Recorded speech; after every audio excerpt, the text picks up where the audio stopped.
दोस्तों बहुत बहुत स्वागत है आप सभी का। आशा करता हूं कि आप सब बहुत अच्छे होंगे और अपनी पढ़ाई कर रहे होंगे।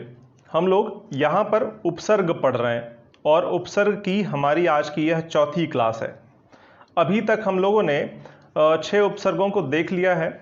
आज उसके आगे हमको यहाँ पर देखना है। सभी परीक्षाओं के लिए समान रूप से महत्वपूर्ण है। कोई छोटी परीक्षा हो या कोई बड़ी परीक्षा हो, जिस भी परीक्षा की आप तैयारी कर रहे हैं, यहाँ पर सभी एक एक बिंदुओं को हम यहाँ पर कवर करते हुए चल रहे हैं। सभी संभावनाएं यहाँ पर आपके हल होते हुए चल रही हैं प्रश्नों की। कहीं से भी प्रश्न आपका पूछा जाएगा इस टॉपिक से तो आपका छूट के नहीं जाने वाला है, इतना डिटेल में हम लोग पढ़ रहे हैं। इस क्लास को औरों तक भी शेयर कर दीजिए, जिससे औरों तक भी यह पहुंचाया जा सके। हमारा भी हौसला अफजाई होता है कि हम अपनी बातों को औरों तक भी पहुंचा पा रहे हैं, क्लासेस से औरों को भी हम लाभ दे पा रहे हैं। तो चलिए शुरू करते हैं। अपने विचार, अपने प्रश्न आप कमेंट बॉक्स में कर दीजिएगा। आपके सभी प्रश्नों का, आपके सभी विचारों का स्वागत है। चलिए शुरू करते हैं हम लोग। यहाँ पर आज जो हम लोग को देखना है, अपना 7वां उपसर्ग देखना है और यह है अनु उपसर्ग। आपको कंफ्यूज नहीं होना है। अनु और अन दो उपसर्ग होते हैं। ये हिंदी में ये तद्भव में प्रयोग किया जाता है अन। अच्छा, एक और उपसर्ग होता है तत्सम में ही अन होता है यह, ठीक है ना। यहाँ पर हलंत लगा होता है। इन तीनों में आपको कंफ्यूज नहीं होना है, भ्रमित नहीं होना है। हम लोग अभी अनु उपसर्ग के बारे में पढ़ रहे हैं। अनु उपसर्ग और अन उपसर्ग यह दोनों तत्सम के उपसर्ग हैं और यह हिंदी का उपसर्ग है, ठीक है ना। यह जब हिंदी की बारी आएगी हिंदी के उपसर्ग पढ़ने की, तब हम लोग वहाँ इसको देख लेंगे, ठीक है ना। फिलहाल अभी हम लोग अनु उपसर्ग देख रहे हैं, उसके बाद हम लोग अन उपसर्ग को देखेंगे, ठीक है ना। यहाँ पे भ्रम होता है, अगर आपने पहले पढ़ा हो तो हो सकता है भ्रम हो जाए कि यहाँ पे अन क्या है और अनु क्या है, ठीक है ना। तो वो मैंने क्लियर कर दिया। हम लोग यहाँ पर अनु उपसर्ग के बारे में देखने जा रहे हैं, ठीक है ना। तो अनु का मतलब क्या होता है, सबसे पहले तो हमको यही जानना है इसका अर्थ क्या है। तो अगर हम लोग इसके अर्थ की बात करें तो अनु का अर्थ होता है पीछे, या फिर छोटा कह सकते हैं, गौड़ कह सकते हैं, गौड़ या कमी कह सकते हैं। अलग अलग जगहों पे इसका अर्थ अलग अलग होगा, ठीक है ना। विशेष भी होता है इसका अर्थ, ठीक है ना। तो इसके कई अर्थ हैं, ठीक है। तो आप गौड़ भी कह सकते हैं, कमी भी कह सकते हैं, अभाव या कमी, या पीछे भी कह सकते हैं, या विशेष। इसके अलग अलग अर्थ होते हैं, ठीक है ना। तो यहाँ पर ये हो गई अर्थ की बात। और हर बार की तरह यहाँ हम लोग और भी चीज़ों को देखते हुए चल रहे हैं। संधि कौन सी है, समास कौन सी है, यह भी हम लोग कवर करते हुए चल रहे हैं। तो यहाँ पर अगर हम लोग संधि की बात करें तो यहाँ पर या तो दीर्घ संधि होगा, स्थिति बताएगी, अभी मैं आपको उदाहरण से क्लियर कर दूंगा कहाँ पर दीर्घ संधि, कहाँ पर यण संधि, क्या क्या होगा, ठीक है ना। तो कहीं पर दीर्घ संधि हो सकता है, या तो यण संधि भी हो सकता है यहाँ पर, और व्यंजन संधि भी हो सकता है। यहाँ पर व्यंजन संधि भी हो जाएगा, और कोई भी संधि यहाँ पर नहीं हो सकती है, सिर्फ संयोग हो सकता है, ठीक है ना। संयोग भी हो सकता है, ठीक है ना। तो कुछ भी यहाँ पर हो सकता है। अगर संधि हुई तो इन्हीं तीनों में से एक होगी, ठीक है ना, और इसके अलावा और कोई नहीं होगा। यह बात आपको समझ में आ गई। और समास की बात करें तो यहाँ पर आपका क्या होगा, अव्ययी भाव समास होगा। अव्ययी भाव समास, एक मिनट थोड़ा,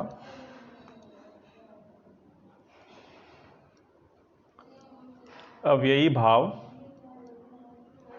समास, ठीक है ना।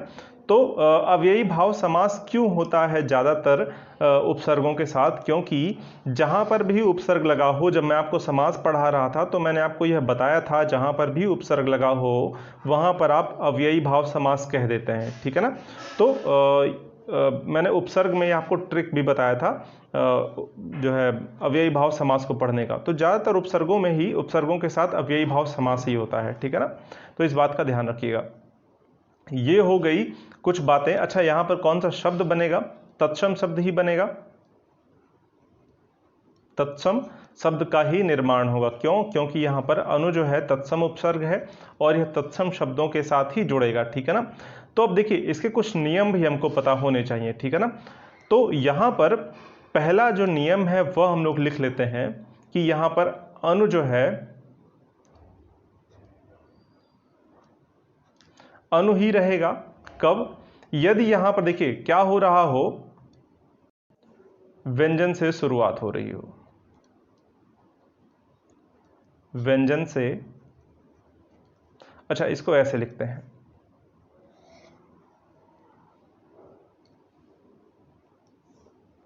पहला नियम क्या कहता है कि अनु के बाद, अनु के बाद यदि कोई व्यंजन हो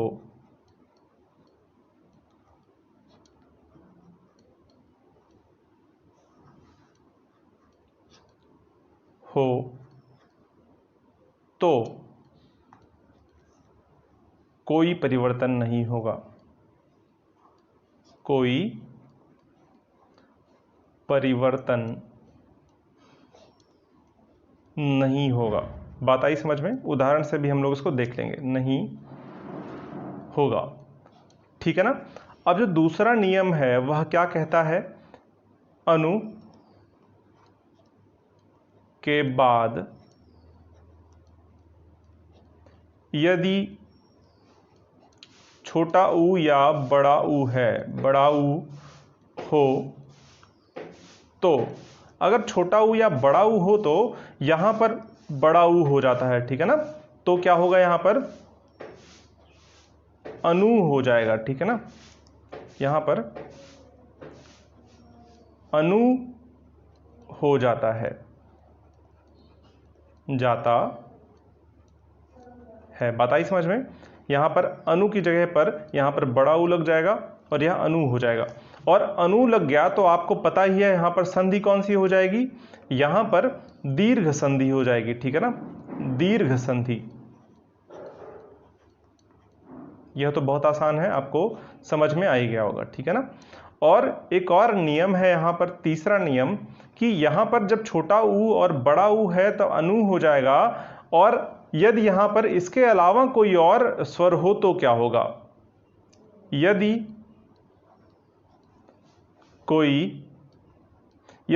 ऊ या ऊ के अलावा कोई स्वर हो, एक मिनट, अलावा कोई स्वर हो, स्वर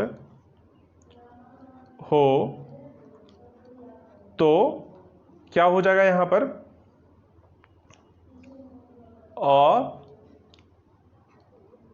यहां पर क्या हो जाएगा, ऐसे लिखते हैं इसको, यहां पर जो है आधा न, जो अनु का जो न है ना, ये आधा हो जाएगा न, प्लस यहां पर क्या हो जाएगा, यहां पर व हो जाएगा, और इसमें स्वर की मात्रा जुड़ जाएगी, स्वर की मात्रा, ठीक है ना। बात आई समझ में? और यहां पर जो हमारा संधि हो जाएगा वह क्या हो जाएगा, यहां पर यण संधि, ठीक है ना, इस बात का ध्यान रखिए। अच्छा यहां पर क्या होगा, यहां पर सिर्फ संयोग होगा, इस बात का ध्यान रखिएगा, संयोग, ठीक है ना। यहां पर कोई संधि नहीं होगी, सीधा अनु के साथ व्यंजन जुड़ जाएगा, यहां पर कोई परिवर्तन ही नहीं हो रहा है, तो कोई सवाल ही उत्पन्न नहीं होता है कि यहां पर कोई संधि हो, ठीक है ना। जहां पर परिवर्तन होता है, अरे भाई मैंने आपको बताया था ये बात, ठीक है ना, जब परिवर्तन होगा तभी जो है वहां संधि होती है। एक और नियम है इसका, वो भी आप लिख लीजिए यहां पर, चौथा, अनु के बाद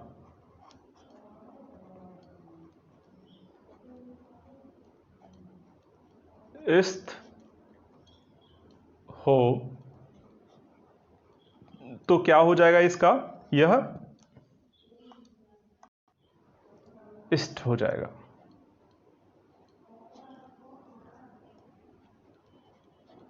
जाता है, ठीक है ना। यह बात आपको समझ में आ गई होगी मैं क्या कह रहा हूं, ठीक है ना। इष्ट की जगह पर क्या हो जाएगा, इष्ट हो जाएगा, और यहां पर संधि होगी, क्योंकि यहां पर परिवर्तन तो हो ही रहा है ना भाई। अगर यहां परिवर्तन हो रहा तो कौन सी संधि होगी, व्यंजन संधि, व्यंजन संधि, ठीक है ना। इस बात का ध्यान रखना है आपको। अब इसके कुछ उदाहरण हम लोग यहाँ पर देख लेते हैं, ठीक है ना। तो देखिए यहाँ पर क्या ले लेते हैं, मान लिया मैंने यहाँ पर लिख दिया बंध, लिख दिया मान लिया मैंने यहाँ बंध, और इसके साथ मैंने अनु उपसर्ग जोड़ दिया। अब देखिए यहाँ पर व्यंजन से शुरुआत हो रही है ना इसकी, अगर यहाँ पे व्यंजन से शुरू होगा तो कोई परिवर्तन होगा क्या, नहीं, या दोनों आपस में ऐसे ही जुड़ जाएंगे, सिर्फ संयोग यहाँ पर होगा, ठीक है ना। तो क्या हो जाएगा, अनुबंध। बात आई समझ में आपको। मान लिया मैंने यहाँ पर लिख दिया मान, और यह भी अब व्यंजन से शुरू हो रहा है, इसके साथ यदि अनु उपसर्ग मैंने जोड़ दिया तो क्या हो जाएगा, अनुमान हो जाएगा, अनुमान। ठीक इसी तरह से भव के साथ आप अनु जोड़ दीजिए, अनुभव हो जाएगा। गमन के साथ आप जोड़ देंगे, अनुगमन हो जाएगा। चर के साथ आप जोड़ देंगे, अनुचर हो जाएगा।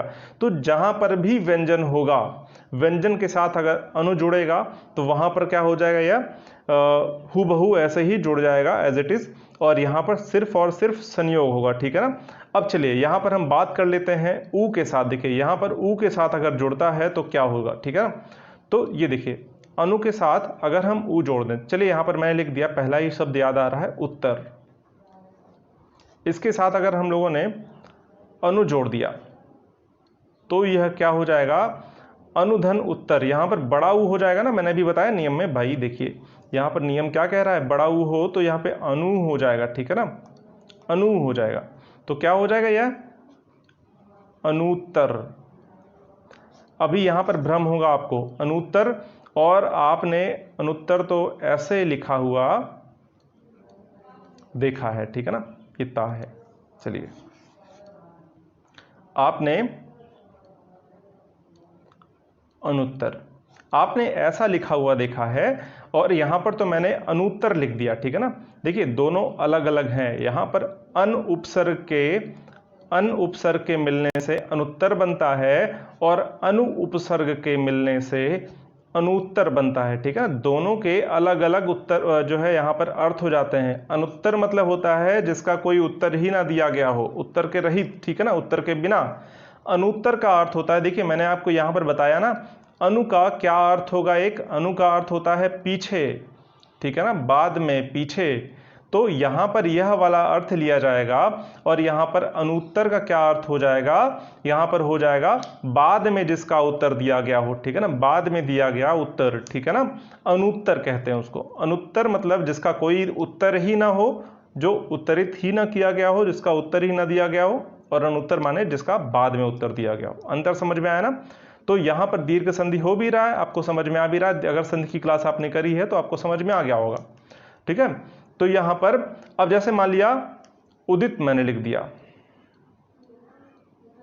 मैंने उदित लिखा और इसके साथ अनु उपसर्ग को जोड़ दिया, अब क्या हो जाएगा, अनुदित हो जाएगा। बात आपको आई समझ में। देखिए यहां पर जब ऊ की मात्रा थी, ऊ था यहां पर स्वर में, तो यहां पर यह हो गया, आपको बात समझ में आई। अब ठीक इसी तरह से एक और मैं उदाहरण लेता हूं जहां पर ऊ या बड़ा ऊ ना हो। चलिए मैंने लिखा यहां पर कोई, जैसे मान लिया मैंने ईक्षा लिखा, ठीक है ना, इसके साथ मैंने उपसर्ग जोड़ा अनु, ठीक है ना, अनु जोड़ा, ठीक है ना। अनु जोड़ने के बाद यह क्या हो गया, इसको थोड़ा ठीक से लिख दूं, यह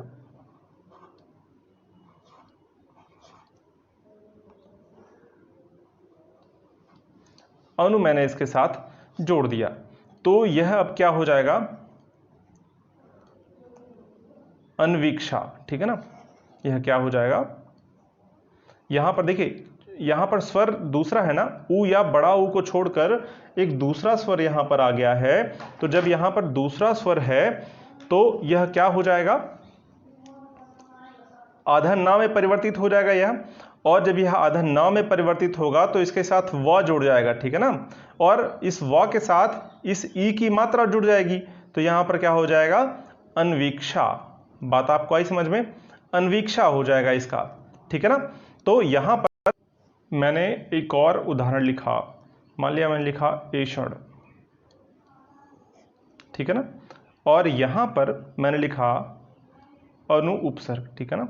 तो क्या हो जाएगा, यहाँ पर ए है ना, और जब यहाँ पर ए है और यहाँ पर अनु है तो क्या हो जाएगा, यहाँ पर आ के साथ अधन और वा के साथ इस वाले ए की मात्रा और षण, ठीक है ना, अन्वेषण हो जाएगा, ठीक है ना। एषण मतलब होता है खोजना, अन्वेषण मतलब होता है क्या हो जाएगा, यहाँ पर देखिए, यहाँ पर विशेष अर्थ इसका लिया जाएगा, विशेष रूप से खोजना, ठीक है ना, अन्वेषण हो जाएगा, ठीक है ना। इच्छा देखना, यानी विशेष रूप से देखना किसी चीज को, अन्वेक्षा हो जाएगा, ठीक है ना। विशेष रूप से देखना, विशेष रूप से विचारना, ठीक है ना, जब आप कोई चीज ध्यान लगाकर देखते हो, ठीक है ना। बात आपको समझ में आई मैंने क्या कहा। अब देखिए यहाँ पर दो उदाहरण हमने इसके भी देख लिए। अब एक उदाहरण हम लोग और देख लेते हैं जहां पर आधा सा और था लिखा हो। मान लिया मैंने लिखा स्थान, चलिए स्थान लिख दिया और मैंने लिख दिया अनु उपसर्ग, तो यह क्या हो जाएगा, अनुष्ठान। अनुष्ठान मतलब क्या हो गया, विशेष स्थान, ठीक है, अनुष्ठान कहलाता है, ठीक है ना। तो यह बात आपको समझ में आ गई होगी। तो अनु उपसर्ग हमने पढ़ लिया, ठीक है ना। अब जो है हमको क्या देखना है, अब अन उपसर्ग के बारे में हम लोग देख लेते हैं। अनु देख रहे हैं तो साथ ही साथ अन भी हम लोग देखते हुए चले। 8वां उपसर्ग हमारा है अन उपसर्ग, ठीक है ना। अन उपसर्ग, यहां पर जब यहां से हल हटा देंगे, हल चिन्ह हम लोग, तो यह क्या हो जाएगा, अन हो जाएगा, और यह हिंदी का उपसर्ग है, ठीक है ना, तत्भव का उपसर्ग है। यह हम लोग नहीं पढ़ रहे हैं, हम लोग इसको पढ़ रहे हैं, दोनों में अंतर है, इस बात का ध्यान रखिएगा, ठीक है ना। जब हम लोग हिंदी में उपसर्ग पढ़ेंगे तो उसको भी वहां पर हम लोग पढ़ लेंगे, ठीक है ना। अभी फिलहाल हम लोग अन पर अपना ध्यान केंद्रित करते हैं। तो यहां पर अन का अर्थ क्या हो जाएगा, सबसे पहले तो यही जानना है हमको। तो अर्थ की अगर हम लोग बात करें तो क्या हो जाएगा, इसका अर्थ हो जाएगा या तो कमी हो जाएगा इसका अर्थ, या क्या हो जाएगा, यहां पर रहित भी हो जाएगा, ठीक है ना, रहित हो जाएगा, या तो निषेध हो जाएगा, ठीक है ना। निषेध के भाव में इसका अर्थ हो जाएगा अन का, ठीक है ना। तो यह इसके अर्थ की बात हो गई। अगर इसमें हम लोग संधि की अगर हम बात करें तो यहाँ पर कौन सी संधि हो जाएगी, कोई संधि यहाँ पर नहीं होगी, सिर्फ और सिर्फ संयोग होगा यहाँ पर, ठीक है ना। तो यहाँ पर संयोग मात्र होगा, इस बात का ध्यान रखना है आपको। जहाँ पर भी अनुपसर्ग दिख जाए वहाँ पर संधि कोई नहीं होगी। और अगर हम लोग समास की बात करें तो आपको सीधा सीधा पता है, अव्ययी भाव, अव्ययी भाव समास, ठीक है ना। यह बात आपको समझ में आ गई। तो अब यहां पर तो नियम की बात होगी नहीं, कोई नियम की बात क्यों नहीं होगी, क्योंकि यहां पर तो कोई भी संयोग हो ही नहीं रहा है ना, कोई भी यहां पर संधि हो ही नहीं रही है। संधि तब जब होती तो परिवर्तन होता और उसी परिवर्तन के हिसाब से नियम होता। तो यहां पर संयोग हो रहा है, इसलिए कोई भी नियम यहां पर नहीं होगा। तो सीधा हम लोग उदाहरण पर इसके आ जाते हैं और देख लेते हैं यहां पर क्या होगा। मान लिया मैंने यहां पर ऋतु लिख दिया, मैंने ऋत लिख दिया यहाँ पर, चलिए मैंने ऋत नहीं, एक और मैं यहाँ पर लिखता हूँ, वही पिछला उत्तर, एक विकल्प यहाँ पर उदाहरण लिखता हूँ उत्तर, और इसके साथ मैंने अन उपसर्ग जोड़ दिया, ठीक है ना। जब अन उपसर्ग मैंने जोड़ा तो आपने देखा यहाँ पे ना है और यहाँ पे ऊ है, तो इस ऊ की मात्रा इस ना में जुड़ जाएगा ना, तो क्या हो जाएगा, अनुत्तर। जहां पर भी आपको छोटा ऊ यहां पर दिखे ना के साथ, ये अनुत्तर है, और जहां पर बड़ा ऊ दिखे अनुत्तर, दोनों का अर्थ अलग अलग है। अनुत्तर का अर्थ हो जाएगा यहां पर रहित, यानी उत्तर रहित, ठीक है ना। जो भी उत्तर ना दिया गया हो जिस चीज का, उसको हम लोग क्या बोलते हैं, अनुत्तर, ठीक है ना। जिसका भी उत्तर ना दिया गया हो, और अनुत्तर जिसका बाद में उत्तर दिया गया वो अनुत्तर है, ठीक है ना। बात आपको आई समझ में मैं क्या कह रहा हूं। चलिए मैंने लिखा अघ, एक मिनट,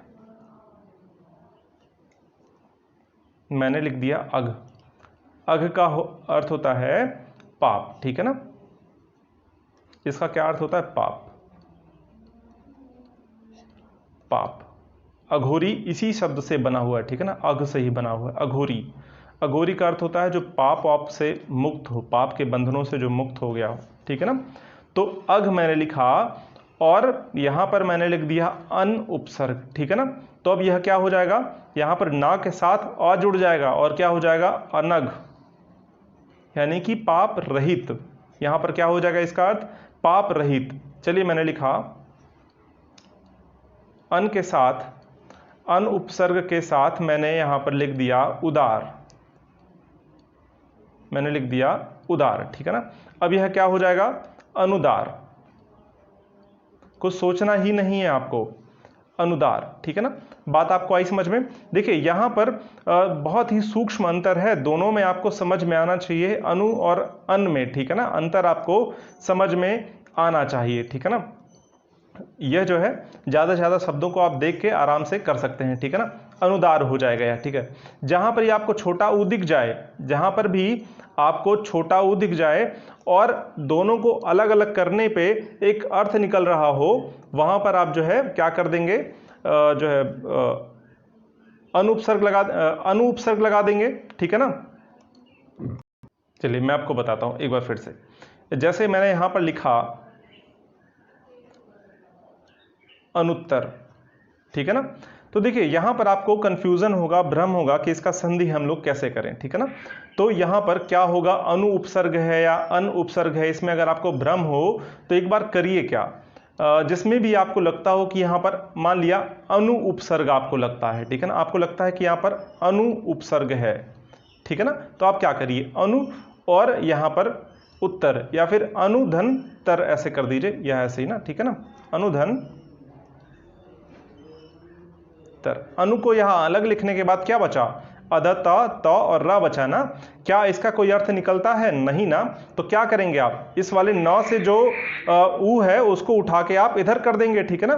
समझ में आई बात क्या होगी, यहां पे इसको अलग करके और इसका जो ऊ है उसको आप इधर कर देंगे और तर कर देंगे। अब ये उत्तर हो गया। अब देखिए यहां पर उत्तर और अन दोनों का अलग अलग अर्थ निकल रहा है। अब आपको समझ में आया क्या, यहां पर क्या है, यहां पर अन उपसर्ग है। चलिए मैंने और लिखा यहां पर अनुत्तर। अब चलिए इसको आप अलग अलग करके एक बार देख लीजिए, अनु को आप अलग कर दीजिए और तर को आप अलग कर दीजिए। तो अनु तो कोई उपसर्ग है ही नहीं और तर का कोई मतलब होता नहीं है, तो आप क्या करेंगे, अब यहां पर क्या करेंगे, अनु छोटा वाला लिखेंगे ऊ की मात्रा और यहां पर एक ऊ जो है उठाकर आप इस तरफ कर देंगे, उत्तर। अब दोनों का अर्थ निकल रहा है, ठीक है ना। तो यहां पर अनु उपसर्ग है। बात आपको आई समझ में, कैसे आप यहां पर बताएंगे कहां पर अनु है कहां पर अन है। तो यह जो है आप आराम से यहां पर इस तरह बता सकते हैं। चलिए मैं एक और बात यहां पर लिखता हूं, मैंने लिखा अंग, यहां पर लिखा, मैंने यहां पर अंग लिखा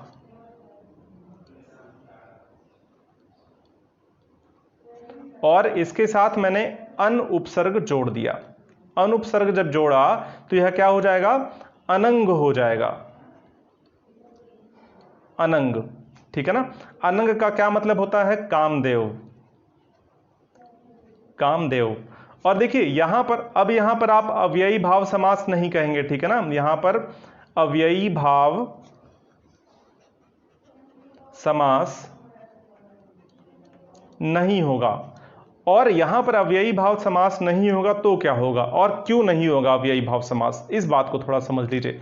देखिए यहां पर क्या हो रहा है, जब आप अनंग की बात करेंगे तो अनंग मतलब कौन, कामदेव। और जहां पर भी कोई तीसरा अर्थ प्रधान हो, तीसरा शब्द प्रधान हो जाए, दोनों के दोनों शब्द गौड़ हो जाए, मैंने आपको समास में बताया था, जहां पर प्रथम पद और द्वितीय पद दोनों गौड़ हो जाएं और कोई तीसरा पद प्रधान हो जाए, वहां पर क्या होता है, बहुव्रीहि समास होता है, ठीक है ना। जैसे आप कहते हैं लंबोदर, लंबा है जिसका उदर, यहां पर तो लंबे उदर वाले के लिए आप लंबोदर कहते हैं, लेकिन यहां पर लंबोदर का दूसरा अर्थ निकलता है भगवान गणेश, ठीक है ना। यानी कि लंबा और उदर दोनों जो शब्द हैं यह गौड़ हो गए और कौन प्रधान हो गया, भगवान गणेश प्रधान हो गए, ठीक है ना। उसी तरह से अन और अंग दोनों गौड़ हो गए और अनंग जो शब्द बना यह गौड़ हो गया और कामदेव की यहां पर प्रधानता हो गई। अर्थ क्या निकल के आया, कामदेव। जैसे दशानन बोला मैंने, 10 सर वाला, दशसर वाला इसका अर्थ नहीं होगा। दशानन बोलने पे रावण आपके दिमाग में आएगा, ठीक है ना। तो रावण आएगा मतलब तीसरा कोई अर्थ यहां पर प्रधान हो जा रहा है। जहां पर तीसरा अर्थ प्रधान होगा वहां पर बहुव्रीहि समास होगा, ठीक है ना। इस बात का आप ध्यान रखिएगा, ठीक है ना। तो यहां पर बहुव्रीहि समास हो जाएगा। यह शब्द हमने देख लिया। जैसे मैंने लिखा पम, और यहां पर माफ करिए, मैंने लिखा उपम, ठीक है ना। और इसके साथ अन उपसर्ग मैंने जोड़ दिया। अब क्या हो जाएगा, यह अनुपम हो जाएगा, जिसकी कोई उपमा ही ना हो, उपमा रहित हो जो, ठीक है ना। तो अनुपम हो जाएगा। बात आपको आया समझ में। मैंने लिखा अन्य, अब इसके साथ मैंने अन जोड़ दिया। अब यह क्या हो गया, अनन्य हो गया, ठीक है। बात आपको आई समझ में ना। तो यह जो है अन उपसर्ग के बारे में भी हमने यहां पर देख लिया। अब जो अगला हमारा उपसर्ग है उसको यहां पर हम लोग देख लेते हैं। हम लोग अब अधि उपसर्ग के बारे में जान लेंगे। यह हमारा कैवां उपसर्ग हो जाएगा, ये 8वां था, और अब हम लोग 9वें उपसर्ग पर पहुंच चुके हैं। 9वां उपसर्ग है क्या, अधि उपसर्ग, ठीक है ना। अधि उपसर्ग के बारे में हमको यहां पर जानना है। तो सबसे पहले इसका हम लोग अर्थ जानेंगे, ठीक है ना। अधि का अर्थ क्या हो जाएगा, अधि का अर्थ होगा श्रेष्ठ। विशेष भी इसका अर्थ हो जाएगा, ठीक है ना। विशेष, श्रेष्ठ हो जाएगा, विशेष हो जाएगा, ज्यादा हो जाएगा, ठीक है ना। तो ये सारे इसके अर्थ होंगे। ज्यादा, अधिक भी कह देंगे इसको, ठीक है ना। तो ये सारे इसके अर्थ हो जाएंगे। और यहां पर संधि तो कोई नहीं होगा, ठीक है ना। यहां पर सिर्फ और सिर्फ क्या होगा, यहां पर जो है संधि होगा। यहां पर जो है एक मिनट में क्या कह रहा हूं, ज्यादातर जगह, फिर से मैं बोलता हूं, यहां पर ज्यादातर जगहों पे जो है अव्ययी भाव समास ही होगा, ठीक है ना। यह बात आप लोग याद रखिएगा, अव्ययी भाव समास। और यहां पर हो सकता है संधि ना भी हो सकता है यहां पर दीर्घ संधि हो जाए, या यण संधि हो जाए, या व्यंजन संधि हो जाए, ठीक है ना। तीनों में से कोई एक संधि भी हो सकती है और कोई भी संधि नहीं हो सकती है। इस बात का भी ध्यान रखना है, ठीक है ना। तो मैं यहाँ जल्दी जल्दी आपको यहाँ पर लिखवाते हुए चल रहा हूँ, आप लोग लिखते हुए चलिए, ठीक है। इसमें बहुत विशेष आपको समझने के लिए है नहीं, क्योंकि मैंने आपको पीछे बहुत सारी चीज़ें इस तरह समझा रखी हैं, ठीक है ना। संयोग होगा, या तो यहां पर दीर्घ संधि होगी,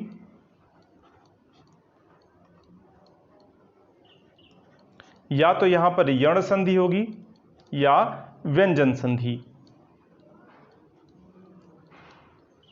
ठीक है ना। इस बात का ध्यान रखना है। और तत्सम शब्द का ही निर्माण होगा, यह बात तो आपको पता ही है। अब देखिए इसके कुछ नियम हैं, उन नियमों को हम लोग यहां पर देख लेते हैं। जैसे इसका पहला जो नियम है वह क्या होगा, यहां पर धी ही रहेगा।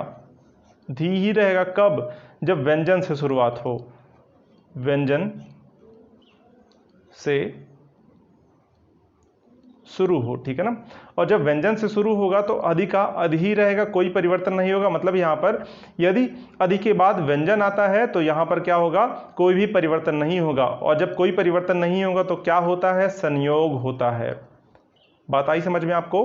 अब दूसरा नियम क्या इसका कहता है कि यहां पर जो धा है ये धी में परिवर्तित हो जाएगा, ठीक है ना। धी में परिवर्तित हो जाएगा, और कब होगा, जब यहां पर ई या बड़ी ई आ जाए, ठीक है ना, हो तो। और यहां पर आपको पता ही है संधि कौन सी हो जाएगी, दीर्घ संधि यहां पर हो जाएगी, ठीक है ना। और तीसरा नियम क्या है, यहां पर धा के बाद यानी आधा धा और या हो जाएगा, और साथ में स्वर की मात्रा, स्वर की मात्रा कब होगा, जब कोई अन्य स्वर हो, ई या ई के अलावा कोई स्वर हो, कोई स्वर हो, ठीक है ना, बात आई समझ में। और यहां पर एक और नियम है कि यदि अधि के बाद इस्थ आ जाए, ठीक है ना, तो क्या हो जाएगा, अधि के साथ अगर जो है यहां पर इस्त शब्द आ जाए तो यह जो है इष्ट हो जाएगा, ठीक है ना। तो ये 4 इसके नियम हैं, आपको नियम समझ में आ गया होगा। अब इसके कुछ उदाहरणों को हम लोग जल्दी जल्दी देख लेंगे और फिर अगला हमको देखना है। इसमें कुछ विषय समझने वाला है नहीं, इसलिए मैं बस जल्दी जल्दी इसको बता दे रहा हूं आपको, ठीक है ना। तो यहां पर मान लिया मैंने लिख दिया कार और इसके साथ मैंने अधि उपसर्ग को जोड़ दिया, और जब इसके साथ अधि उपसर्ग जोड़ा तो आपने देखा कि यहां पर क्या है, व्यंजन है, तो यह सीधा सीधा हूबहू जुड़ जाएगा और यह अधिकार हो जाएगा। मैंने लिखा यहां पर वास, अब मैंने यहां पर अधि शब्द को जोड़ दिया, अधि उपसर्ग को जोड़ दिया, अब यह क्या हो जाएगा, अधिवास हो जाएगा, वास, अधिवास, ठीक है ना। तो यह जो है सीधा सीधा यहां पर जुड़ जाएगा। मैंने यहां पर लिख दिया भार, इसके साथ भी अगर मैंने अधि उपसर्ग लिख दिया तो क्या हो जाएगा, अधिभार, अधिभार, ठीक है ना। बात आपको आई समझ में। जब व्यंजन होगा तो यह सारी स्थितियां होंगी और हूबहू ऐसे ही यह जुड़ जाएगा, ठीक है ना। चलिए मैंने अगर ई लिख दिया, ठीक है ना, ई वाला कोई शब्द आ गया, ठीक है ना, तो मैंने ई लिख दिया, कोई शब्द जैसे इक्षक, मैंने लिख दिया इक्षक, ठीक है ना। तो अब इसके साथ मैंने अधि शब्द जोड़ दिया तो क्या हो जाएगा, अधीक्षक, ठीक है ना। यहां पर छोटी ई है और यहां पर बड़ी है, दोनों के साथ मिलकर यह अधि हो जाएगा, क्या हो जाएगा, अधीक्षक, यह अधीक्षक हो जाएगा, मतलब विशेष रूप से जो निरीक्षण करता हो, ठीक है ना। तो यहां पर देखिए अधि का अर्थ है ना विशेष भी होता है, ठीक है ना। तो विशेष निरीक्षण करने वाला, देखने वाला, इक्ष का अर्थ मैंने भी आपको बताया ना पीछे, तो यहां पर वही हो जाएगा अधीक्षक, ठीक है ना। यहां पर ठीक इसी तरह मान लिया मैंने ईन लिख दिया, ठीक है ना, और यहां पर मैंने अधि लिख दिया तो क्या हो जाएगा, अधीन हो जाएगा। यहां इन या इन भी लिख सकते हैं, आपको कहीं कहीं यह भी लिखा हुआ मिलेगा, ठीक है ना। तो दोनों सही है वैसे। तो यहां पर अधीन हो गया। और यदि यहां पर ई या ई को छोड़कर कोई शब्द आ जाए, ठीक है ना, तो मैंने मान लिया लिख दिया आदेश, मैंने यहां आदेश लिख दिया और इसके साथ अधि उपसर्ग मैंने जोड़ दिया।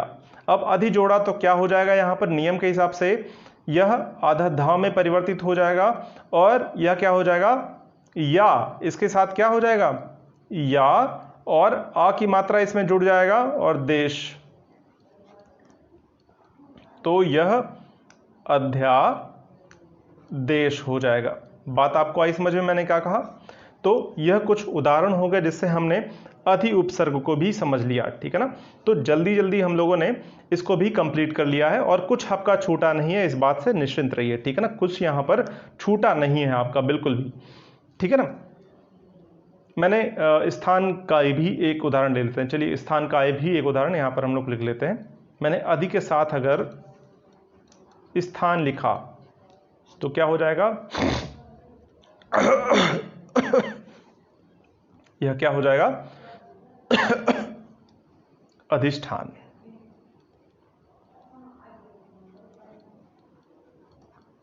ठीक है ना।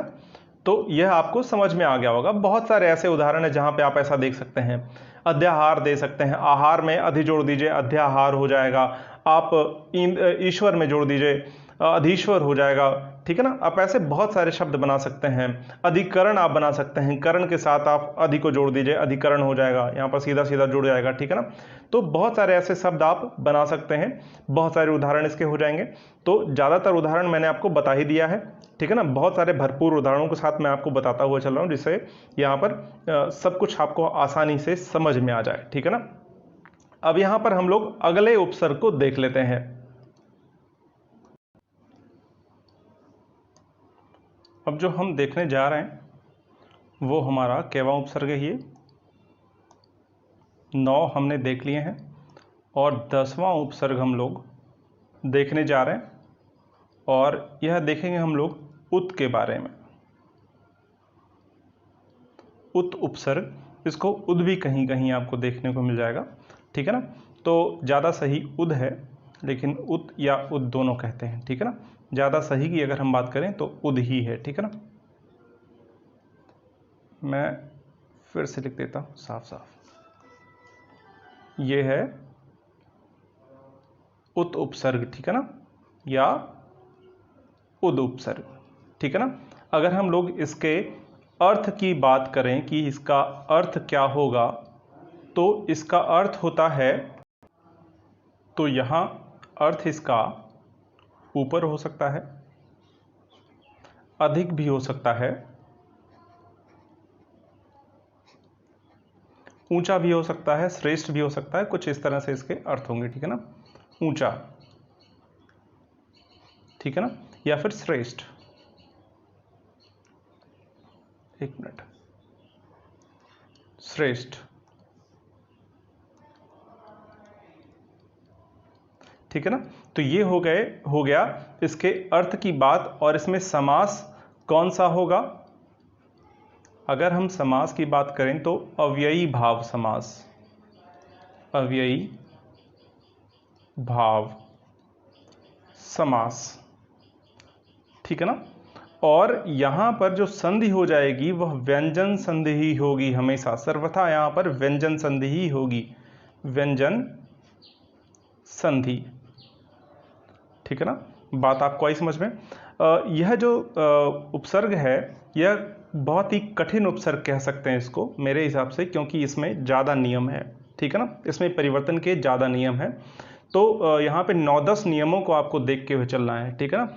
किस किस तरह से क्या क्या नियम बदलेंगे, यहाँ पर परिवर्तन होगा, तो यह जो है आपको याद रखना पड़ेगा, ठीक है ना। इस बात का ध्यान रखिए। चलिए एक एक करके इसके नियमों को हम लोग यहाँ पर देख लेते हैं, कौन कौन से नियम हैं, ठीक है ना। तो सबसे पहला जो नियम है, देखिए अगर 5वां वर्ण है, ठीक है ना, 5वां वर्ण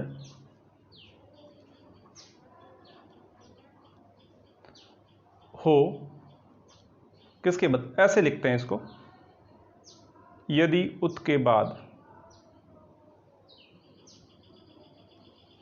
ऐसे लिखते हैं इसको, यदि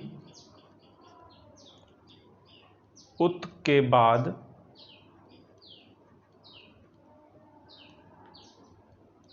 5वां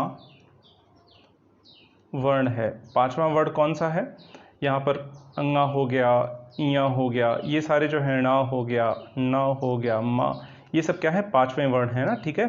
तो 5वें नंबर पे ही तो आते हैं वर्णमाला में, आपको मैंने बताया था जब वर्ण विचार हम पढ़ रहे थे, ठीक है ना। 5वां वर्ण हो, तब क्या होगा यहाँ पर? तो जो उत है ना, ये इसमें जो ता है ये ना में परिवर्तित हो जाएगा। तो क्या हो जाएगा? त का ना हो जाएगा, ऐसे इसको लिखिए, ना हो जाता है। उदाहरण से हम लोग समझ लेंगे भी इसको। ये हो गया पहला नियम। और दूसरा क्या नियम है इसका कि यहां पर यदि जो है तीसरा और चौथा वर्ण हो, या फिर या हो, रा हो, व हो, या कोई स्वर हो, ठीक है ना। तीसरा या चौथा वर्ण हो, या हो, या रा हो, या व हो, या तो स्वर हो, तो यह जो ता है यह द में परिवर्तित हो जाएगा, ठीक है ना। बात आपको आई समझ में मैं क्या कह रहा हूं? तो तीसरे चौथे वर्ण के साथ या रा व के साथ या स्वर के साथ यह दा में परिवर्तित हो जाएगा। यह बात आप समझ गए। और जो तीसरा नियम है वह क्या कहता है? यदि च से, मतलब उत के बाद यदि च हो तो क्या होगा? यहां से जो ता है ना वह किस में परिवर्तित हो जाएगा? च में ही परिवर्तित हो जाएगा, ठीक है ना। तो मैं पूरा नहीं लिख रहा हूं, मैं समझा दे रहा हूं, आप लिख लीजिएगा इसको, ठीक है ना। च हो अगर उत के बाद, यहां पे मान लिया यहां पर उत लिखा हो और यहां से मान लिया चारण लिखा हो, तो यह जो ता है ना, यह क्या हो जाएगा? च में परिवर्तित हो जाएगा, ठीक है ना। तो क्या हो जाएगा? उच्चारण हो जाएगा, ठीक है ना। चलिए मैंने आपको बता भी दिया, यहां पर उच्चारण हो जाएगा, ठीक है ना। आधा च में परिवर्तित हो गया ना यह ता, ठीक है ना। तो यह हो जाएगा। त अगर चा हो उत के बाद तो यह जो है चा में परिवर्तित हो जाएगा। बात आपको आई समझ में। अब जो अगला नियम है इसका वह क्या है, चौथा नियम, ठीक है ना। चौथा नियम क्या है, जा हो जा,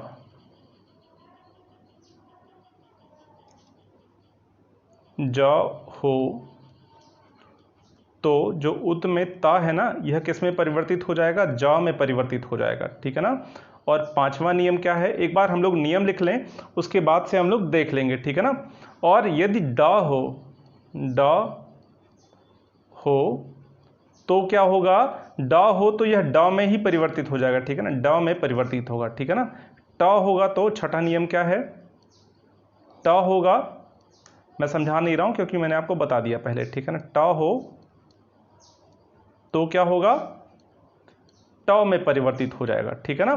अब देखिए अगर ला हो तब क्या होगा, सातवां नियम क्या है कि ला हो तो क्या होगा, ला में परिवर्तित हो जाएगा, ठीक है ना। अभी हम लोग उदाहरण से समझ लेंगे इसको, यह ला में परिवर्तित हो जाएगा।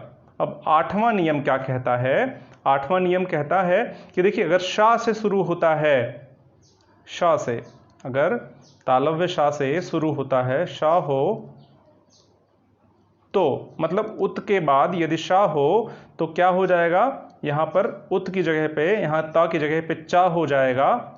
और यह जो सा है ना,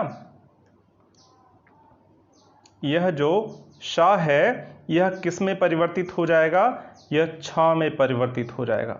बात आपको आई समझ में, यह छा में परिवर्तित हो जाएगा और यह ता जो है वह चा में परिवर्तित हो जाएगा। इस बात को आप समझ गए, ठीक है ना। अब देखिए एक और मैं यहां पर लिखता हूं, यहां पर लिख देता हूं, चलिए नौवां क्या है, एक जगह पर लिखा होगा तो ठीक रहेगा, कोशिश करूंगा यहां नहीं अगले पेज पर भी लिखना पड़ेगा, ठीक है, मान लिया, चलिए यहां तो समझ में आएगा ही। नौवां मैंने लिख दिया कि यहां पर देखिए यदि हा हो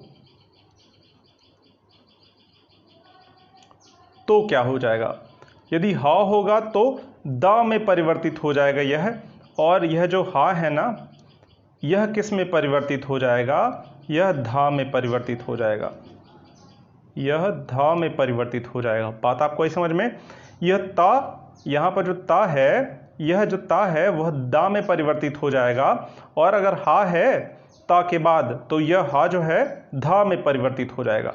बात आपको ही समझ में। तो ये कुछ नियम है, और इसके बाद जितने भी व्यंजन हैं, शेष व्यंजनों के लिए, शेष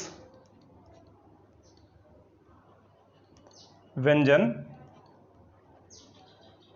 के लिए वही हूबहू लिख दिया जाएगा, ठीक है ना, लिए संयोग हो जाएगा, ठीक है ना। बात आपको ही समझ में, यहां पर संयोग होगा, बाकी में किसी प्रकार का परिवर्तन नहीं होगा। चलिए अब कुछ उदाहरण से इसको हम लोग समझ लेते हैं, ठीक है ना। अब उदाहरण से यह बात आपको और अच्छे से समझ में आ जाएगी, ठीक है ना। जैसे मैंने लिखा यहां पे नत, ठीक है ना। अब जैसे मैंने लिखा यहां नत, अब यहां पे देखा इसके साथ मैंने उत जो है उपसर्ग जोड़ दिया, ठीक है ना। तो यहां पर आप देख रहे हैं यह जो ना है वह क्या है, कैवा वर्ण है, तीसरा वर्ण है, क्या है, त थ द ध न, अरे पांचवा वर्ण है, एक मिनट, पांचवा वर्ण है, ठीक है ना। तो चूंकि पंचम वर्ण है, नासिका से बोला जाता है, ठीक है ना, यह पंचम वर्ण है, तो यहां पर क्या हो रहा है, यह उत जो है जब न के साथ जुड़ेगा तो मैंने आपको क्या बताया भी यहां पर नियम, यहां पर पांचवा वर्ण होने पर यह ता किस में बदल जाएगा, ना में परिवर्तित हो जाएगा, ठीक है ना। क्या हो जाएगा, उत और नत मिलकर क्या हो जाएगा, उन्नत हो जाएगा, ठीक है ना। अब देखिए यहां पर जो ता था यह ना में परिवर्तित हो गया कि नहीं, यह ता ना में परिवर्तित हो गया, और नत आपने ऐसे लिख दिया, अब यह क्या हो गया, उन्नत हो गया, ठीक है ना। अब देखिए एक और उदाहरण मैं लिखता हूं, मान लिया यहां पर मैंने लिख दिया माद, ठीक है ना, और यहां पे उत मैंने लिख दिया साथ में, ठीक है ना। अब यह क्या हो जाएगा, पांचवा वर्ण है, ठीक है ना। अब पांचवें वर्ण के साथ यह क्या हो जाएगा, इसी में परिवर्तित हो जाएगा, ना में, ठीक है ना। तो अरे ना में परिवर्तित हो जाएगा ना, देखा आपने, आप नियम में देखा है ना में परिवर्तित हो जाएगा, तो क्या हो जाएगा, उन्माद। बात आपको समझ में। तो मान लिया मैंने यहां लिख दिया नायक, और नायक के साथ मैंने उत जो है जोड़ दिया। उत जो है उपसर्ग यहाँ पर मैंने जब जोड़ दिया तो यह ना में परिवर्तित हो जाएगा, चूंकि यहाँ पर क्या है, ना है, चूंकि पांचवा वर्ण है, तो क्या हो जाएगा, उन्नायक। बात आपको आई समझ में मैं क्या कह रहा हूं, ठीक है ना। तो यह जो है आपने जब पांचवें वर्ण के साथ कोई भी शुरू हो और उसके साथ उत उपसर्ग जुड़ जाए तो क्या परिवर्तन होगा, यह आपने देख लिया। अब देखिए, अब यहां पर जो दूसरा नियम क्या कहता है, तीसरा चौथा या र व या स्वर के साथ अगर शुरू होगा तो क्या होगा, इसको भी हम लोग देख लेते हैं। मान लिया मैंने लिखा गम, मैंने लिख दिया गम, ठीक है ना। यह कैवा वर्ण है, क ख ग, क ख ग, यह तीसरा वर्ण है ना।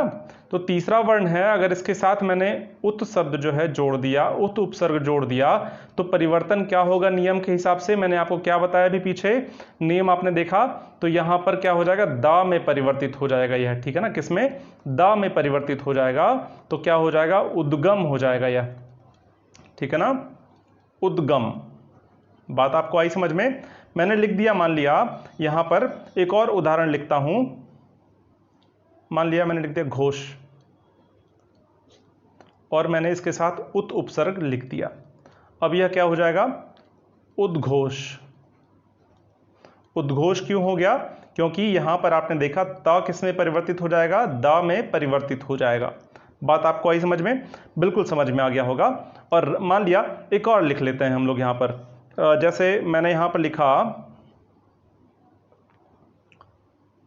चलिए यहां पर मैंने लिख लिया रेख, और मैंने इसके साथ उत शब्द जोड़ दिया, उत उपसर्ग जोड़ दिया, तो क्या हो जाएगा, उद्रेक,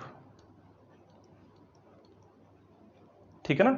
अब यह क्या हो जाएगा, उद्रेक हो जाएगा, ठीक है ना। इसको ऐसे भी लिख सकते हैं आप, उद्रेक, ठीक है ना। आधा दा ही रहेगा यहां पर भी, आधा दा यहां पर भी है, ठीक है ना, ऐसे, ठीक है ना।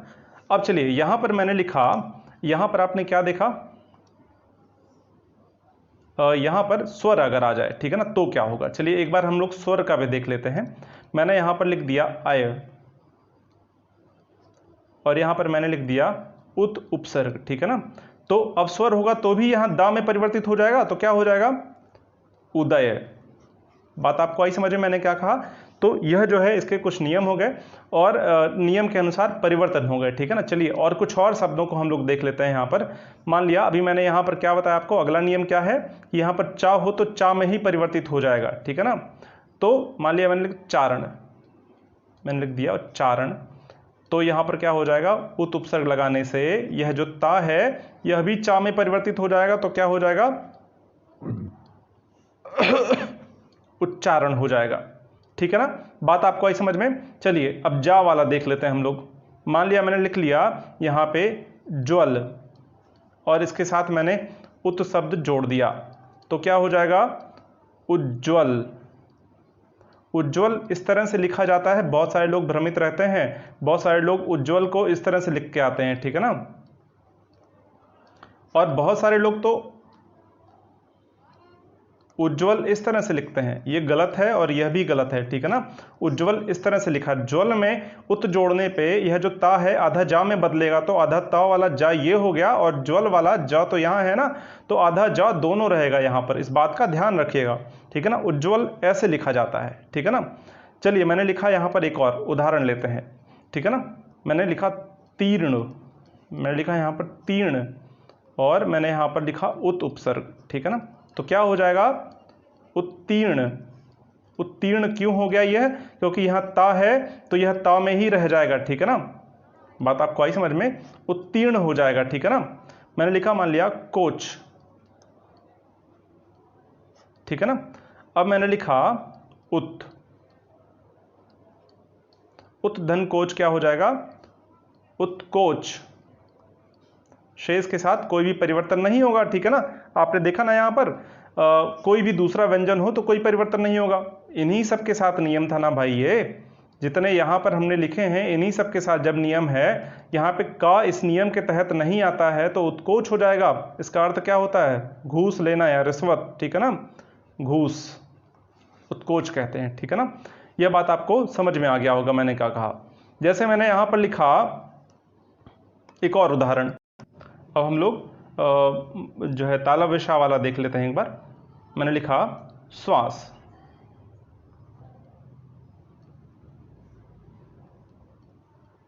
मैंने लिखा श्वास, ठीक है ना। तो अब यहां पर एक मिनट, अब इसके साथ मैंने यहां पर उत उपसर्ग जोड़ दिया अगर, तो क्या हो जाएगा। अब देखिए यहां पर क्या हो जाएगा, यह अभी नियम में आप देखिए यहां पर आकर, यहां पर मैंने आपको क्या बताया, अगर शा से शुरू हो तो ता जो है चा में परिवर्तित हो जाएगा और यह छा में परिवर्तित हो जाएगा, ठीक है ना। अब देखिए यह छा में परिवर्तित हो जाएगा और यह किस में, चा में परिवर्तित हो जाएगा। तो क्या हो जाएगा, यह चा में परिवर्तित हो गया, आधा चा हो गया, आधा ता था चूंकि, ठीक है ना। अब क्या हो जाएगा, अब यह जो है छा में परिवर्तित हो जाएगा, वास, ठीक है ना। तो क्या हो जाएगा, उच्छ्वास, ठीक है ना, उच्छ्वास हो जाएगा। बात आपको आई समझ में। तो यह जो है कुछ इसके उदाहरण हो गए जो हमने यहां पर देख लिए, ठीक है ना। तो आज हम लोगों ने यहां पर 4 उपसर्गों को एक साथ देखा और यहां पर हमने 10 उपसर्ग अपने कंप्लीट कर लिए हैं। आशा करता हूं कि यहां पर आपको किसी प्रकार से कोई कठिनाई नहीं हुई होगी। यदि फिर भी अगर कुछ है जो ना समझ में आया हो तो आप जरूर पूछिए कमेंट बॉक्स में। आप टेलीग्राम से जुड़कर भी पूछ सकते हैं, व्हाट्सएप से जुड़कर भी पूछ सकते हैं, आप फोन के माध्यम से भी पूछ सकते हैं। नंबर आपको डिस्क्रिप्शन में दिया गया है, टेलीग्राम से जुड़िए, वहाँ से आपको सभी टीचर्स के यहाँ पर आपको कांटेक्ट मिल जाएगी और वहाँ उनसे आप सीधी बात करके पूछ भी सकते हैं, ठीक है ना। यदि और किसी कोर्स में एडमिशन चाहते हैं तो उसके लिए भी आप यहाँ से संपर्क कर सकते हैं। मैथमेटिक्स की, रीजनिंग की, हिस्ट्री, ज्योग्राफी, पॉलिटी, सबकी क्लासेस यहाँ पर चल रही हैं समय समय पर, उन सबको आप देख सकते हैं। चैनल को सब्सक्राइब कर लीजिए। बहुत बहुत शुक्रिया, पढ़ते रहिए, मुस्कुराते रहिए। जय हिंद।